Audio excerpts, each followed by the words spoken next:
Duluth is a unique city that has both big town and small town charm. There's so much new. Businesses, breweries, Twin Ports Interchange, redeveloping old buildings. But there's also so much history. How do you propose we grow as a city, grow our economic base, all while preserving what we have? Where is that balance? Oh, I know. It is why we love living here. There's active, real stories in every neighborhood, right? And, you know, whether I'm out door knocking, I've been out since January door knocking, so you hear all these nooks and crannies and the stories of neighborhoods from neighbors who are telling you the actual story of every block you go on, or downtown, or some of these developments. A lot of what you just listed are things that I've worked really hard on. You know, I was able to help secure $100 million to go into this billion-dollar hospital on one side of town, $194 million that's going to go into NLX on the other side of downtown. And for sure, within the downtown corridor, there's just tremendous opportunities. So the old Central High School building, the Lyona housing in the jail, there is a way to tell the full story. And I think something we have upcoming is like the Armory building. That's a perfect example of taking an old structure, putting focus and determination behind it, advocating at the state, making sure they got $4.5 million last year to help make sure that we're telling a fresh story about that building.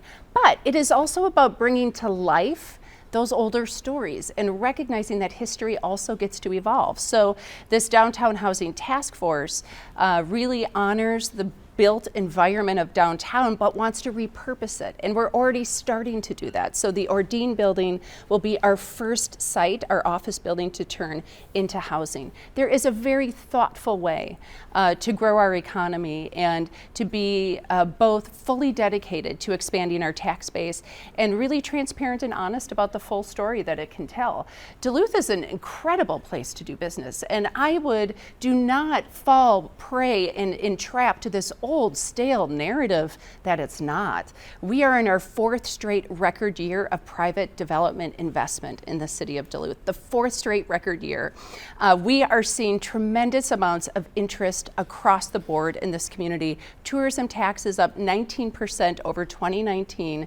This is an incredible city, and this community deserves a mayor who isn't out here repeating stale messages about how it's a lousy place to do business. It deserves a mayor who is out front being the champion.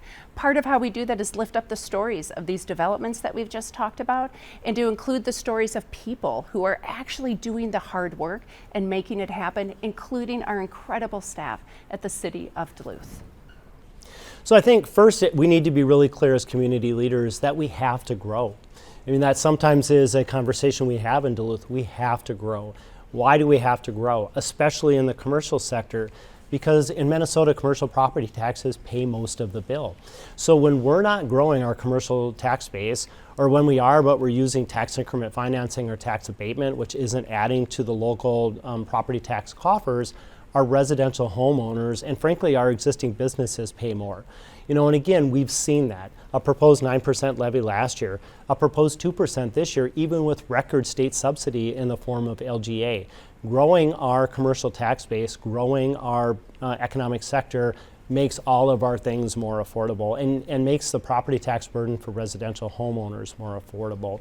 So to your question, we build on what we already do really well. We build on what we've already incorporated into our community, into our sense of who we are, the Duluth of the 21st century, and where we're headed. And that's looking at those secondary or those tertiary business opportunities related to core economic sectors: aviation, the port, transportation, rail, medical, higher education. We have great primary employers in all of those areas. What we don't have are the add-on businesses that make sense when you have two major hospitals, higher education institutions, the most vibrant port, not in the state of Minnesota, but the largest inland port by tonnage in the entire country, along with an airport, a freeway, rail. Like, we have to find those opportunities and attract those related business developers.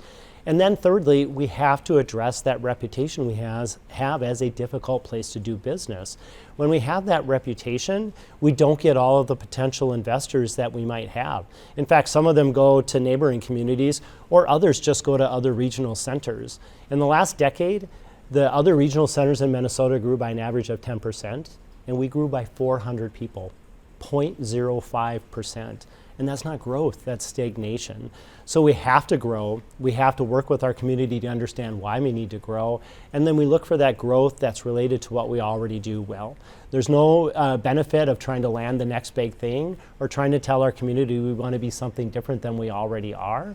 But there are plenty of opportunities to look for existing growth and adding to our strong history of blue collar. We make things, we do things with our hands, moving into the next century.